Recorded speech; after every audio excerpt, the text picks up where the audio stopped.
March 6th, 2016. From El Cajon, California, this is episode 94 of You Can Bet on That. Hi, everybody. Welcome to You Can Bet on That, a podcast for the recreational gambler. My name is Mark Duvall, and sitting across from me is Dr. Mike. Hello. We're a little late with this episode. Mike, how are you feeling? Yeah, I'm a little better. You'll probably hear me a little hoarse, and I'm sucking on a cough drop while I'm talking. Yeah. So. Now, you just got back from a trip to Orlando, right, with Correct. your family? Yeah, we went to Disney World for my daughter's birthday. Good. Well, let's not get into that too much, but I do want to bring this up. Now, longtime listeners may know that Mike, through no fault of his own, is exposed to a lot of public nudity. Yes. Any public nudity on this trip? Just one nude thing. I did see a totally naked man in a bathroom at Walt Disney World. Well, at least it was in a bathroom. Yeah, he was in the bathroom. Why he was standing in the middle of the bathroom completely naked, I have no idea. Okay. I mean, I assume he was changing clothes. Okay. And, the stalls were full. I'm going to go with that. Okay. But that was it, yeah. All right. Well, that's not too bad. No, that was the full nudity. That was the full nudity. Was there another instance, too? Well, there was partial nudity here and there. Oh, okay. Sure. Like anybody sees around town. Right. That's just normal. Yeah. Good. Well, we had kind of a strange experience at the casino. So every week, Mike and I get a certain amount of free play that we can use on the machines at the casino. And we have found 4 machines that have good pay tables that make it, worthwhile to play. Right. Ones we like to play. Yeah. And they're the only 4 machines in the whole casino. And they're not kind of next to each other. They're kind of, they're spread out a little bit. So a few weeks back, we noticed that they had removed 2 of the machines. Or I don't know if they moved them to some other place on the floor. We haven't been able to find them. So now we're down to 2 machines that aren't really close to each other, but we know where they are. Anyway, that's where we always play our free play. We look for those. Because they have good pay tables. So a couple of weeks ago, one of the machines was being played. Somebody was using it. So we went to the other machine, and I ran through my free play. And then you took over, and I stood there and watched you as you did your free play. Right. So you're there playing along, and this woman comes up to us who we don't know. Never seen before in our lives. Nope. And she says, "Oh, do you know what they did with the other 2 machines?" And, we were kind of taken aback, like, okay, well, this woman, knows about these 4 machines. It used to be 4 machines, and now there's only 2. And somehow she just assumes, she didn't introduce herself or ask. No, that's exactly how she didn't say her name or, hey guys or nothing. Yeah. Just somehow she's assuming that we know that we're playing one of the better machines in the casino. Right. And it was odd because, I don't know, she was maybe in her late 50s, kind of nondescript. Early 60s. Something like that. And just without a word. Oh, you know what they did with those other 2 machines? How did she know? We could have been just people just like... We could have just been accidentally what do you mean, playing 2 that machines? game. Yeah, right. Maybe. The only thing I can figure is one of 2 things. Number one, I was actually watching you play, standing there. Right. How often does that happen? I wasn't sitting next to you. I was actually standing watching you play this machine. And maybe she has seen us at the casino before and She's noticed... probably seen us there, maybe. Yeah, maybe noticed that we would particularly, wait to get on those machines, maybe. Right, but, I don't know. Yeah, it was kind of weird. It was weird. Well, I said, there is one more. And she said, oh, there is? And so I walked her over to where, the other one is that we play. So she didn't know about that one. Again, they're not next to each other and there's nothing to kind of distinguish them from any other machines. Right. So. But she talked to you after you left with her. I was still playing my free play. Yeah. She talked to you and she used language. Well, of somebody who knew what they were doing. Yeah, she knew what well, first of all, she said, boy, it seems like there are a lot fewer 4-of-a-kinds lately. Have you noticed that? Do you think they've done something to the machines? And so now I'm thinking, she doesn't know what she's talking about, right? They're not going to be adjusting the machines to have fewer 4-of-a-kinds. I said, no, you've probably just had a run of bad luck. And she said, because, I know the random number generator, is pretty straightforward, but it just seems like lately I haven't gotten a lot of 4-of-a-kinds. So, she certainly knew about machines and she kind of knew, but it was just so strange that she just jumped up to us, started talking. So you think it's strange that somebody walks up to me and just randomly starts yabbering away to me? Oh, it's all making it perfectly clear now. Why didn't I think about this before? It happens to me every single along with the public day. nudity that you see all the time. People just come up and start talking to you for no reason. You must some be lady something about came your up face. to me in line in the market and proceeded to tell me how she thinks her children are not treating her well as a grandmother. It was so funny because I was with my wife and children. She came up and just started going on about this. I didn't say one word. And my wife's looking at me like, is he going to respond? Is he going to say anything? I didn't say a word. That woman talked to me for at least 10 minutes about how, she treats her grandchildren, how her children don't appreciate it. Okay. I didn't say a word to her. Right. I didn't initiate any. I didn't even look at her. Yeah. Well, now, okay, this makes the story a little less bizarre, I guess. Right. So it's me, Mark. Yeah, it's okay. It's you. Yeah, it's you. Anyway. All right. Let's talk about a blackjack side bet. So there's this side bet called the King's Bounty blackjack side bet. And it works like a lot of blackjack side bets do. It's based on the first two cards that you are dealt. It is a very common theme amongst blackjack side bets. It's just, what do you have for your first two cards? Sometimes it depends on the dealer's card also, but this is a very straightforward bet called King's Bounty. And you basically get paid on this side bet if your first two cards total 20. Okay, so let's go through the pay table, and I want to talk a little bit more about it. It's in a shoe game, so you have multiple decks. Right. If your first two cards are both King of Spades, and the dealer has a blackjack, that's the biggest payout, and it pays 1,000 to 1. The dealer has to have a blackjack. Yes, any kind of blackjack. Next down, if you just have a pair of King of Spades, two Kings of Spades as your first two cards, it's 100 to 1. Two suited kings is 30 to 1. Two suited of any other cards, queens, jacks, or it has to be a pair. I'm sorry. So like a pair of queens, pair of jacks. Suited queens, suited jacks, suited tens, 20 to 1. Any other suited 20 could be like a king, queen of hearts. Right, something like that. It's 9 to 1. Two kings that aren't suited is 6 to 1. And then any other kind of unsuited 20 is 4 to 1. Okay. So a very simple bet, easy to play, terrible house edge. It's over 23% for the house edge. Well, I mean, come on. Yeah. So, but the reason that we heard about this bet is because listener Jordan wrote us about how he had gone to a local casino with his wife and they, weren't doing that well. And he sat down at a table with this side bet and started betting it. And at one point he was dealt two kings of spades. And he looked and it's like, oh my gosh, right? It's going to be 100 to 1 payout. He just had $1 out there, right? And so the dealer is showing an ace. And I guess the dealer was kind of teasing about like, oh no, I don't have blackjack. After they asked for insurance. Oh no, I don't. Right. But they said, oh yeah, I do. So Jordan actually got the two kings of spades and the dealer had blackjack for 1,000 to 1 payoff. So he got $1,000 for that, That's right? great. So, he beat the odds. Despite the big house edge, he beat the odds. Here's what got to me though. The chances of hitting that are 1 in more than 68,000. And I had written Jordan before. I think I told him 61,000, but I'd made a mistake. 1 in 68,000 to hit what he hit. Compare that to all 6 numbers on the fire bet, which is only 1 in about 6,150. Okay. And they both pay 1,000 to 1. Yeah. So his was more than 10 times as hard as hitting all 6 numbers in the fire bet. Is that based on a six deck shoe? I think it's 6 deck shoe. It might be 8 deck, but yeah.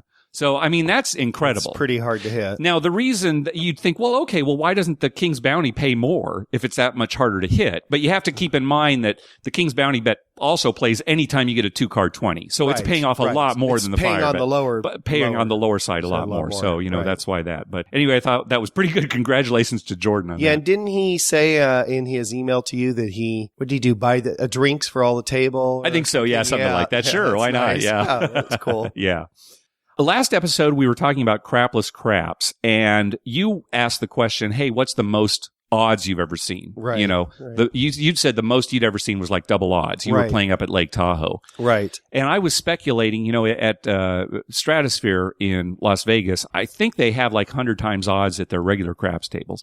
But anyway, Greg, our listener friend Greg, who lives in Las Vegas, he told us that the 2 Crapless Craps tables in Las Vegas, there's one at the Plaza and one at Stratosphere, both are only double odds. Yeah, I wonder why that is. Maybe like you said, they're scared of if somebody loading up on a 12. Yeah, something like that. The point's 12, right? Yeah. And then they put 100 times odds, and then they have to pay 6 to 1 on that bet that they don't have an edge on. But who knows? That's just so stupid on the casino's part. First of all, nobody's going to put 100 times odds. I mean, it's so unusual. Have you? Well, okay. I know back in the day when Binion's was like a $1 table with 100 times odds. Right. Then I put 100 times. I saw you take 100 times odds. Right. Since those days, have you ever seen anybody take 100 times odds? No, I have never. At no, 100, I mean, no. we haven't played at that many 100 times odds tables, but you did, right, on your trip to sure. Indiana, but right? people betting $10. Yeah, they're not putting $1,000. They're not putting behind $1,000 behind it. Yeah, It's just not so- happening usually. I mean, Yeah. Okay, there was a post on Facebook. Now, recall, we've talked about Oklahoma casinos before, and on their table games, they actually take an ante or a commission from players per hand. Like if it's a blackjack game, it's per hand. If it's craps, it's every come-out roll. They take a commission. Now, Brandy on Facebook said that she found a craps game in Oklahoma that never has an ante. She was told that it's because the tribal chairman loves craps. he just didn't want to pay the ante And when so he plays. Well, maybe, but I guess he just loves the game so much. He thought, well, I'm not going to charge people the ante to play. It's at the Grand Casino in Shawnee in Oklahoma. Well, that's great if that's true. If that's his real reason. Now it's still card based. That's the other thing too, right? Okay. It can't be based on dice. It has to be based on cards. So it's Right. still a card based game. But I was thinking, well, wait a minute. How can they do that? I thought it was the law that they had to take this commission, this ante, for these table games. Right. And I think I had forgotten what we talked about podcasts ago, quite a while ago, I think, about Oklahoma casinos. But here's what it comes down to. The Oklahoma casinos, these tribal casinos, they are not allowed to deal house-banked table games, house-banked card games.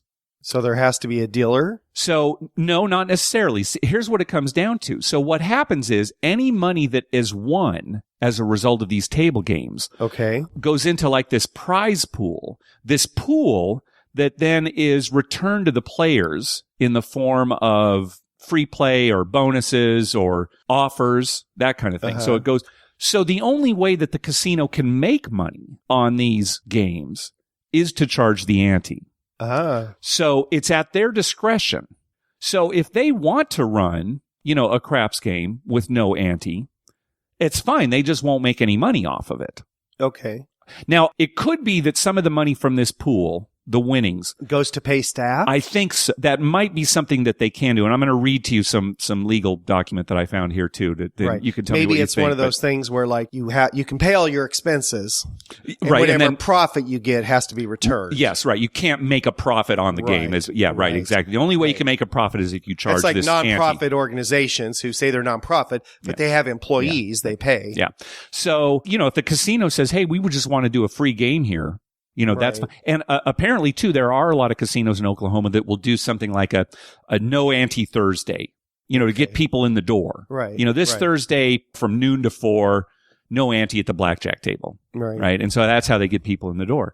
And then later, they charge the ante. Of course, they stay after 4. Yeah, they stay after 4, and then they start having to pay the ante again. So let me read to you. This is from an example tribal gaming compact. And I'm just going to read from this Oklahoma document. Non-house banked card games means any card game in which the tribe has no interest in the outcome of the game, including games played in tournament formats and games in which the tribe collects a fee from the player for participating. And all bets are placed in a common pool or pot from which all player winnings, prizes, and direct costs are paid. So the direct cost, that could be, that you were talking about the overhead, right? So now, as you know, I'm not a lawyer. Yes, we've established that. If I'm getting something wrong here, I wouldn't be surprised. But that's basically what it comes down to, is it's up to the casino whether they charge. Of course, they're going to charge when they can, because that's how they make their money. That's how they're going to make their money. Yeah.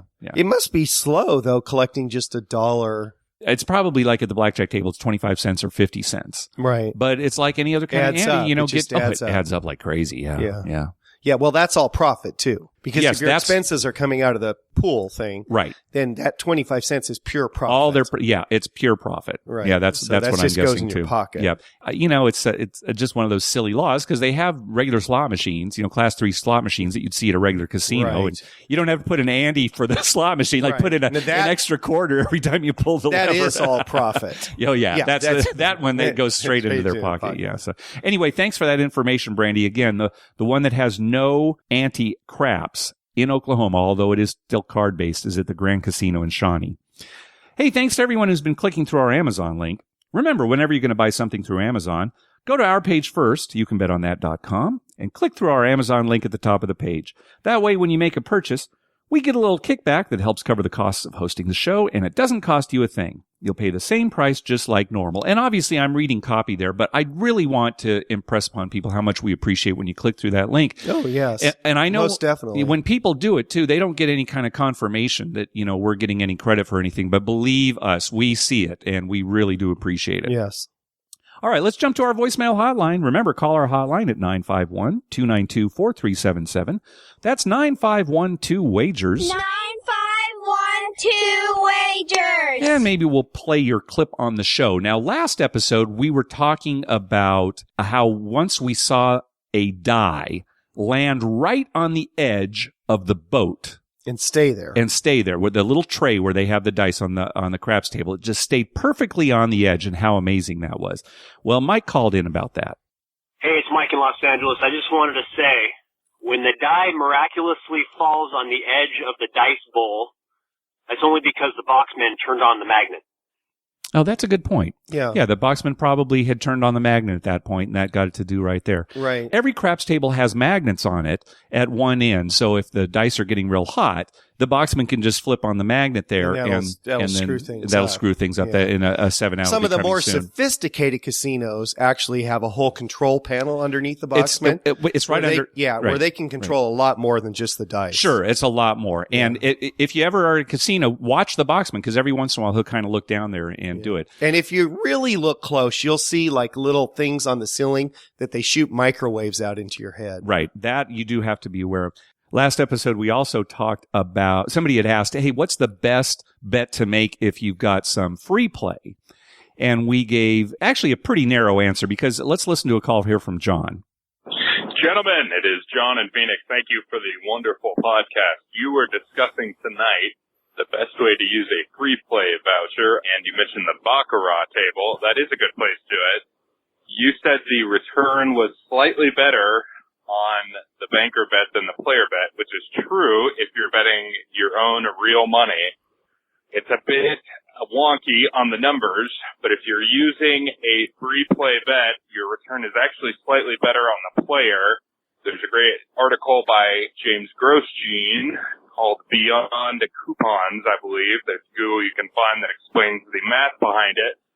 But the bottom line is that part of the return comes from getting your initial bet back, which does not happen if you bet a coupon.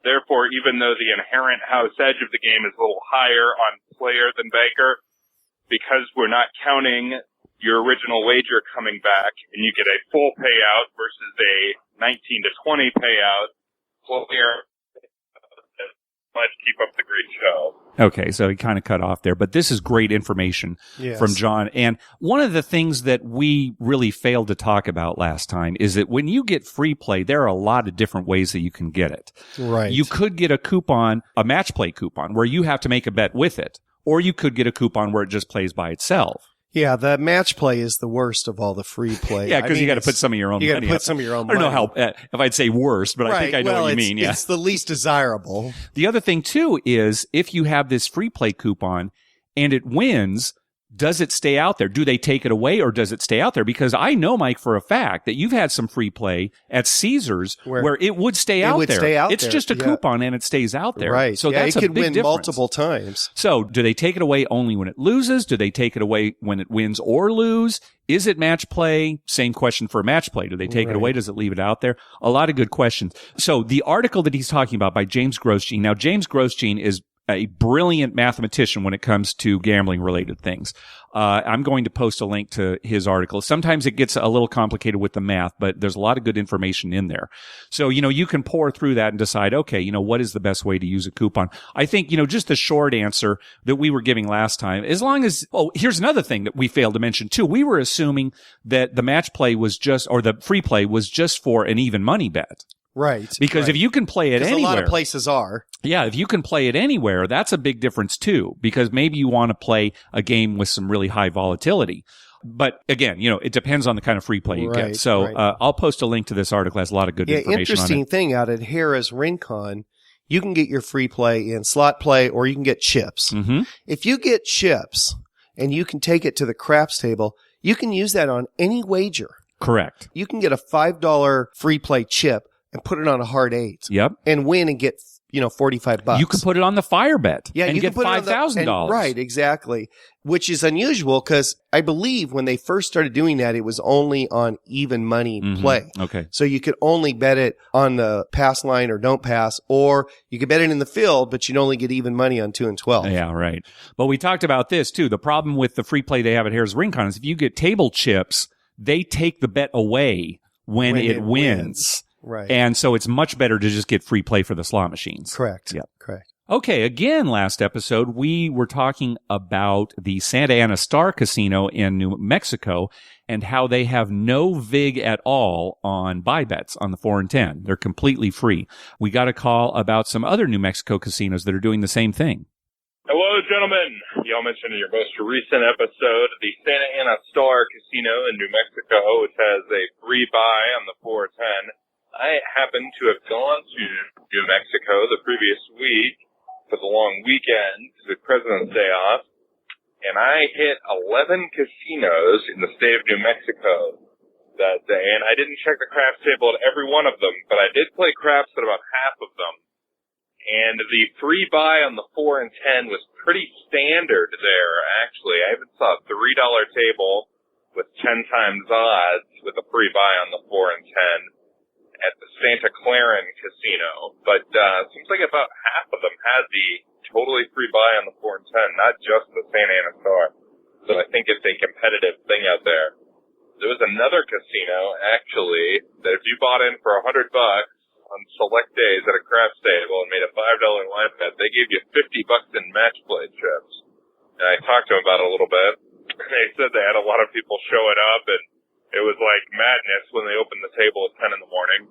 And everyone would just bet it on the field or put it all on the pass line and just leave afterwards.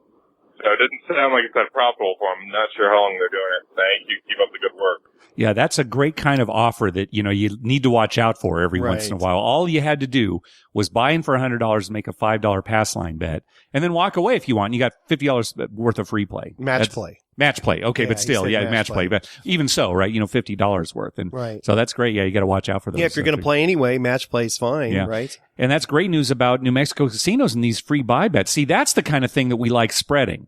Here we're worried about Steve Wynn going to double odds on the strip, and is that going to spread? But, when it goes the other way, when it's like, hey, we've got free buy bets. Well, I guess we're the other casino. I guess we better have free buy bets too. That's the kind of competition I like to see. Yeah. Yeah. Why do you think that is? Why do you think New Mexico would have that? Is it trying to keep people home, keep them away from Vegas? I don't know. Again, Santa Ana Star probably started it. They're still making money at their craps table, right? It's just two bets on the table. It's not like the players have an edge. Right. So, because of the casino's deep pockets, ultimately they still kind of have an edge on those bets. That's not completely true the way I said it, but I think you know what I'm talking about. So, yeah, it's just a good competition. Yeah, smart business is what it is. Yeah, exactly. Maybe who runs those casinos should be running for president. That's what we need in America. That's what we need in America. A casino owner. That's all we should have is just casino owners running for president. We've got one. Yeah, we've got one. Maybe, and then we get rid of that dice thing in California. Yeah, maybe if we finally get a casino owner in the White House. All right, let's hear from Ryan. Hey, what's up, guys? It's Ryan from Southern California once again. You guys have played some of my calls in the past. My first time actually calling you from the casino, though. The Luxor is where I'm staying at. It's, you know what, man? To hit the baccarat tables, there's only one of them. And there's a $10 table. Keep on my bets at $10, $15 here and there. My biggest bet might have been $35. Anyways, I end up walking away after about a couple hours down about 130. And my buddy actually tapped out much sooner than I. He just sat there and watched me. He's one of those guys, every time we play together, when we win, he wins more than me, and when we lose, he loses more than me. So he was done, just watching. And this was still at the Luxor. Sound familiar? So anyway, after he knocked out, I ended up going, regrouping, re-upping, going back over to the Excalibur, which is really easy to get to when you've got the the people mover, where you can jog while you're on the mover. You get there real quick. Got on the $5 craps table, had a great roll, hit 3 numbers. Guy next to me started hitting numbers. He didn't speak English. It didn't matter. We were having a great time. Nice rail rally. I'm still down just about $30 right now, but it's almost 5 in the morning. I had to grind out a little bit of a comeback, even if it was solo. So I'll give you guys another holler. We'll see how the weekend goes. Take it easy, guys. All right, thanks. Well, we're going to hear from Ryan a little bit later in the show, too. I like the fact that you can get on some kind of moving sidewalk or people mover type thing or something and actually get to the casino quicker. Yeah. Than you would if you just had to walk. Yeah, yeah. That's nice. Would you just stand there and let it take you, or would you actually walk on it? Depends on who's in front of me. Okay. Yeah. If you couldn't get by them, you mean? Well, depending on what they look like and stuff. If I wanted to stay behind them or I wanted to be in front of them. Oh, I got you. Next call. Hello, Mark and Dr. Mike. This is John from Cincinnati. Wanted to share a story. I'm just back from Vegas. Kind of a cautionary story against chasing table minimums. It was our last day there in town. Had a noon checkout. We were over at Caesar's Palace for breakfast.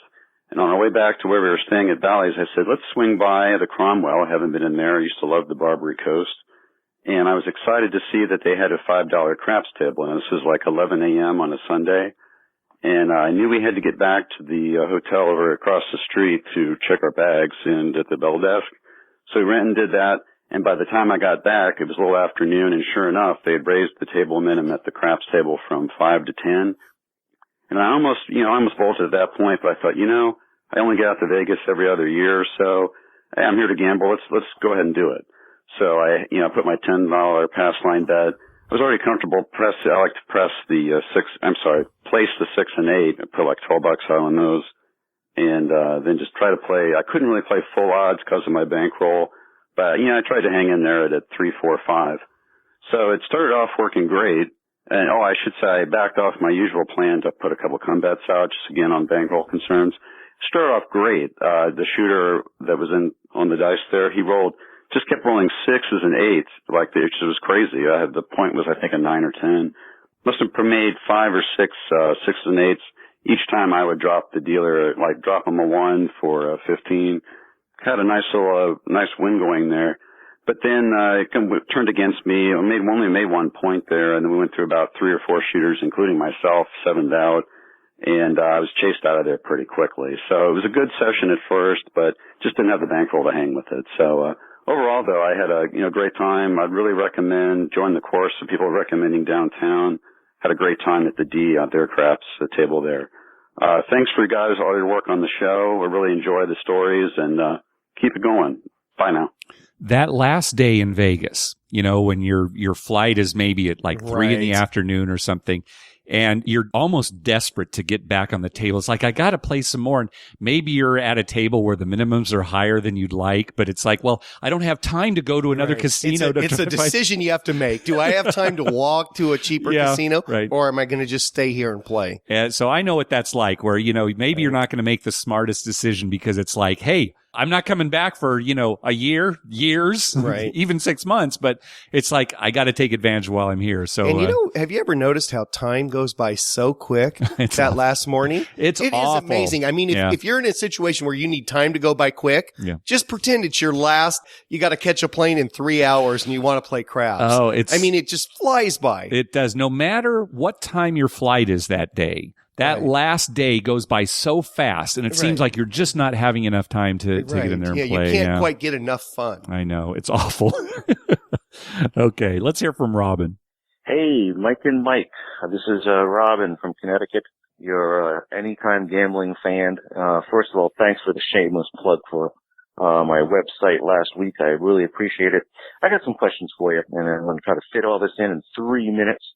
Thanks again for the help at Vince. I have gone 6 times before actually losing at the craps table with just that very basic strategy. So now I'm looking at moving it forward to adding a few more bets. But you guys are awesome with your help and very patient. Thanks a lot. Now I found out how to make instant enemies at the craps table. You walk up nonchalantly and you happen to leave your hands in the area where when somebody's shooting, the dice almost hit your hand. It took me 2 shootings. Is that right? 2 shootings? Anyways, that doesn't sound very good at all. But it took me twice before people were going to start betting again when I was shooting the dice. It should be doctor's orders that you keep your hands away from the dice when you're not shooting. Keep most your hands out of the table type of thing. So doctor's orders, that's what that should be. Yep. Okay? By the way, I can't believe the pressure that you guys are getting to come to Connecticut. I'm not going to continue pressuring you to come to Connecticut. Besides, if it's in 3 years, you're going to probably also want to go to MGM and win in Massachusetts, which should be really fabulous properties as well. Dr. Mike, I do have, unfortunately, to tell you that Foxwoods has an 80-store mall attached to it, a Tanger Mall that probably has lots of shoes places. But if you don't tell your wife, neither will I. So I can't wait to see you guys again at VIMP. I can't make whatever that thing is in April.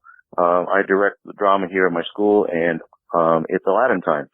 So we'll see you in October. Stay safe. Shoot lots of good craps. Ciao. So that mall at Foxwood, that would be good for you, wouldn't it? That would actually be good for your wife, right? Because she'd enjoy going over there. Yeah, so she goes and buys shoes at the mall, and then you're over at the craps table. Yeah, right. Okay, That'd be a break-even situation for them. It'd actually be a losing situation. Yeah, I was going to say, I don't think that. Yeah, and as far as, adding more bets to your kind of your repertoire at the craps table, the way that we were showing Robin and a lot of people when we were out there last time for VIMP is, pass line 2 come bets. That's what we always recommend. There are other bets that you can make, but they've all got higher house edges. So we can teach you about them, but it's not going to help you win anymore at the table, right? You're going to probably lose a little quicker and lose more in the long run, but they are fun bets. I mean, next probably the best thing to do would just be take another come bet. Maybe another come bet or, place the 6 and 8, but, stay away from the middle unless you really, once you're really comfortable and you realize the kind of odds that you're up against, then you can try some more of those exotic bets. Exotic. Yeah. Idiotic, you meant to say. That's right. I just misspoke. Hey, Mark and Dr. Mike. This is Carter from Portland calling in again. Just want to let you guys know that my birthday is Monday the 7th, so I'm going to Vegas for the weekend, and it just happens to be fight weekend. So I'm pretty excited. I'm going to be staying at a Nobu Hotel at Caesar's Palace. And nice. I just wanted to, my question is, I'm signing up for a Total Rewards card. It'll be my first time signing up for any kind of membership card. And I wondered what tips you guys had for someone signing up for a card, the best way to maximize tier credits or points the fastest and things like that. And do you guys play all your play at the same casino, or do you spread it out and go to get other properties and just get multiple cards? Just thought I'd ask, and any other tips you guys might have, I'd appreciate. Thanks. We move around quite a bit when we're in Las Vegas. So we go to a lot of different casinos, and we sign up for everybody's Players Club card. Yeah. Right. But, one nice thing about the Caesars reward card is that there are multiple casinos you can go to and use that same card. Well, yes. And, we have one close to us where we live. So, of course, we use that, more than anything else. But, no, we move around all the time, and we sign up every time we go to a new casino. We would recommend, first of all, when you sign up for the card, ask if they have any kind of sign-up bonus going on.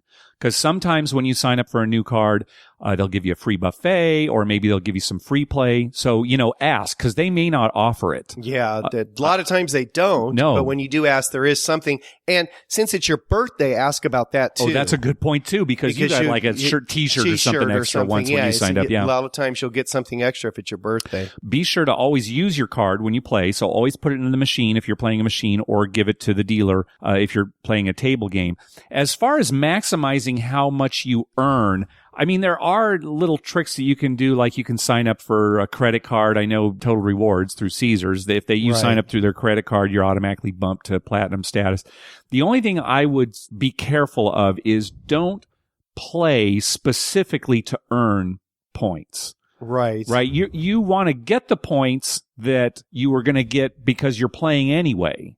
But you don't want to play specifically to get points, because you're just going to lose money that way, and you're not gaining anything by that. Right. It's like when they have a giveaway, like at Harrah's Rincon, Southern California, and they'll have you got to get 100 points to get the free toaster, right? And then people go out and play, end up losing $300 to get a $15 toaster. Right. They're playing more than they normally would because I don't have enough points for the toaster yet, right? I got to keep playing. And that's really not the attitude you need to take. Take the points that you're going to get just because you are playing, but don't play specifically to get points. Correct. All right. Let's hear again from Ryan. What's up, guys? This is Ryan once again. Last off, I told you I made a little bit of a comeback on the craps table, and my buddy was hurting.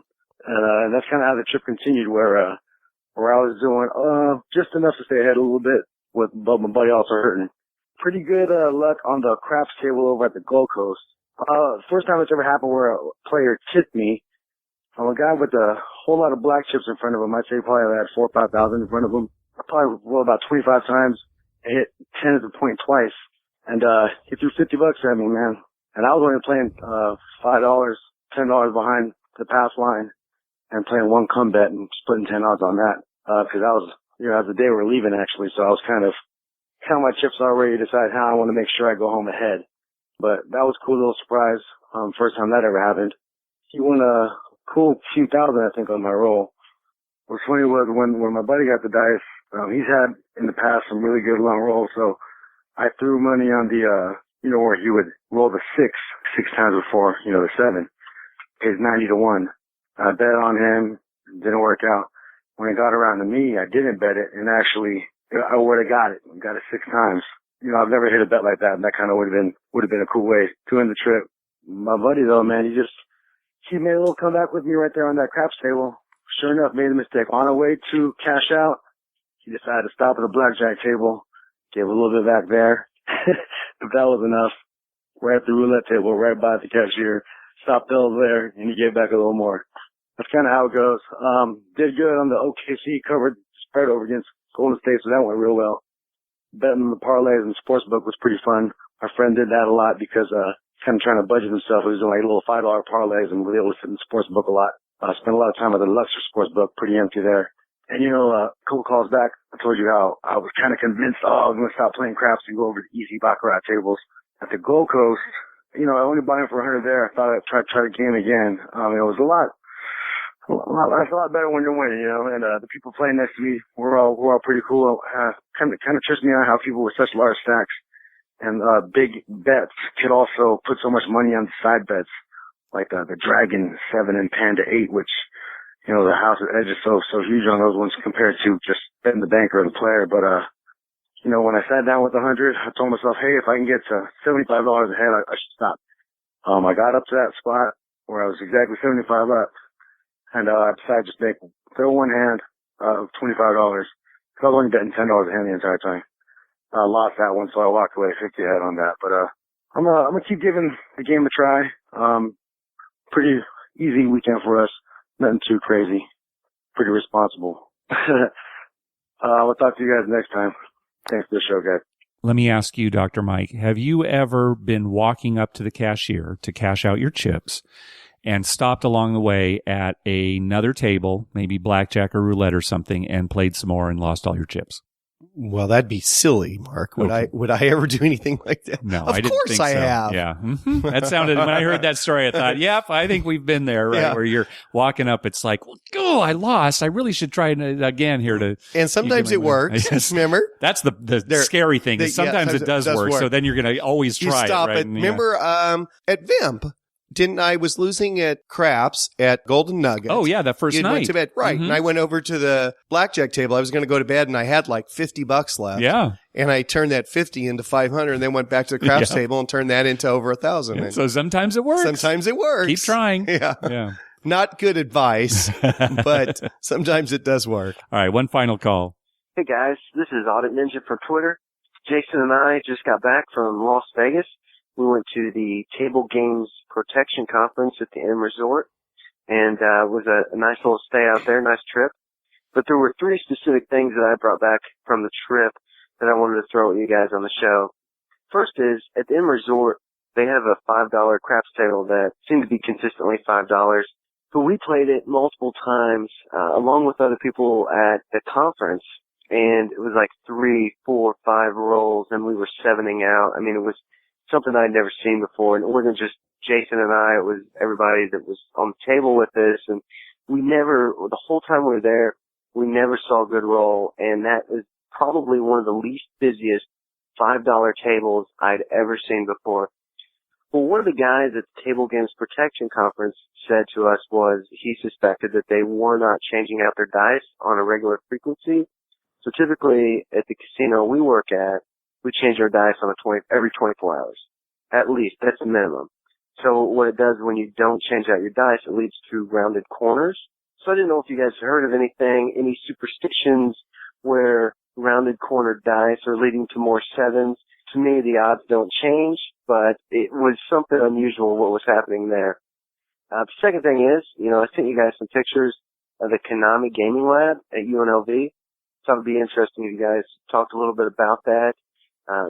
In no way paid or a sponsor of UNLV, but we stopped through on our trip, and the staff at the university was kind enough to give us a tour of the gaming lab.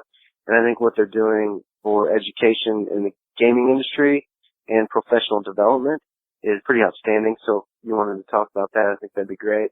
Also, I sent you guys a picture of the electronic craps machine at the Aria.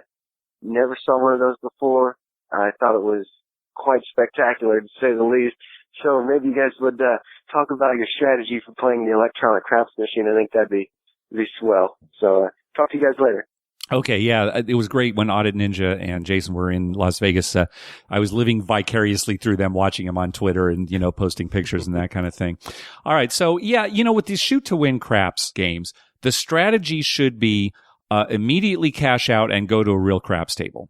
I think that's probably a good strategy. No, there's no special strategy for these machines. You're going to play the same way. They're basically just for playing lower limits. They're typically lower limits than a regular table, or practicing. If you're not familiar with craps, it's, a good way to learn. But there's nothing different about, the shoot to win version versus the one at the table. You should play it just like a regular machine if you were going to like a regular game, if you were seriously going to play it. Yeah. But once again, and I've said this before, the thing that bothers me about that game is it's a time constraint. You have a certain amount of time to make your bets, and the more you play, you get familiar with what to push where. Yes. But when you first walk up there's a lot of buttons to push, and you got to sit there and think, now I want to place the 6 for $6. How do I do that? Yes, and we talked about this before too. There's a time limit. It's like 30 seconds or something between rolls. And the problem is that's between every single roll. The problem is after the come out roll, if you're on a regular craps table, after the initial come out roll, or once a player, a new shooter has established a point, that's when most of the betting takes place. So at a real craps table, there's a longer gap between the roll where the player establishes his point and the next roll, because a lot of money's going out there. And so it'd be nice if these machines would have a longer gap once a point is established there. If you wanted to place, 54 crossed or something. Right? Yeah, that's a lot of buttons to press. That's a lot of buttons to press. Yes. The Konami Gaming Lab, now we're not familiar with it, but yeah, apparently it's in UNLV. And it just has all these great opportunities for students there to see, how games are played, how games are developed, that kind of thing. I will post an article that was in the Las Vegas Sun on our show notes so people can take a look at it. It sounds like it'd be just fascinating to go and see. Yeah. All kinds of, video type games? I believe so. The pictures that I saw, were felt layouts and that kind of thing. But I'm sure, it includes machines and everything. Yeah. Interesting. Yeah. Now, as far as old dice and rounded corners. Yeah. First of all, let me say this, just right up front. All right. Harrah's Southern California Rincon has the oldest dice in the world. Right. I think they change those dice out once every millennium. Now, okay. I don't know that they've ever been changed. Now, the reason that it doesn't matter is because, again, at our local casino here, craps has to be card based. So all the dice determine is which cards are going to, get flipped. So we don't make a deal about it, but eventually they're going to be round and they're not going to be able to stop. They're just going to keep rolling. They just keep spinning, back and forth. No, I don't go for this. So this guy was telling Audit Ninja that, a lot of 7 outs. Sounds like they're not changing their dice very much. Yeah. No, that's ridiculous. Okay. Yeah. I'm sorry, but that's ridiculous. Dice. Yeah. The casino wants them to be precise. They want a legitimate game because the odds are in their favor. Right. If more 7s were coming up, then some advantaged players would figure this out, descend upon the place and start betting the don't and clean up. Right. Look, we went to M Resort. We played at the craps table there. It was horrible. Yes. It was terrible how badly we did there. I mean, the place was nice. The dealers were nice, but we had terrible luck there. Yeah. And that's just going to happen, you know? Right. But no. My brother's been there and won big. Yeah. Again, even if they're not changing out the dice, it would not be so significant that you would see that drastic a change. I don't think it'd be significant at all. No, it's true. obviously dice, that are not perfect can affect the rolls. But to really affect it, it can affect it in both ways, though. It could be that you were going to get a 6, a 4-2, and all of a sudden it's 4-3, or it could be that you were going to get 4-3, and all of a sudden it's 4-2. That's right. It could work in the player's favor. Exactly. Right. No, for dice to really be defective to the point where they're causing a big advantage like that, they would have to be weighted dice. They'd have to be, dice that were created to cheat with. So created so that a certain combination like a 4-3 would come up more than it normally would. Even if they weren't changing out dice at M Resort as often as other places, I don't think you'd see a significant difference. Yeah, even if they changed the dice, never. Well, I mean, I wouldn't say never. Eventually, you could have a chip on it. It could get pretty bad. Yeah, but. I mean, within reason. Though. Okay. I mean, it was like if they went 3 months without changing the dice, I doubt if it would make that much of a difference. I think you're right. I tend to agree, yes. It'd be like your Monopoly game at home. Do you change the dice out there because some guy seems to roll 12 a lot? Yeah, that's a good point. Here, I'm suggesting people do this, but their results might get pretty skewed. But if you just took some Monopoly dice, which are rounded, and they're not, all that precise, you're still going to get that same bell curve of rolls. Right. 2 and 12 are not going to come out that much. 7 is going to be the most commonly rolled number. You're still going to get that bell curve. Yeah, one of these nights when you have free time and nothing to do, your family's out doing stuff, just get your Monopoly dice out, Mark, and do like 1,000,000 rolls. Okay. Track them all, and we'll see how it comes out. Okay, yeah. Some night when I'm by myself in the house. Right. I'll roll my Monopoly dice 1,000,000 times. 1,000,000 times. Yeah. A segment that we have not done in a long time is the Ask a Dealer segment. And one of our listeners actually said, hey, what happened to that? We ran out of questions, basically, to ask our dealer, So if anybody out there has some questions that they'd like to ask a real casino dealer, we have a friend who comes on the show and will answer questions.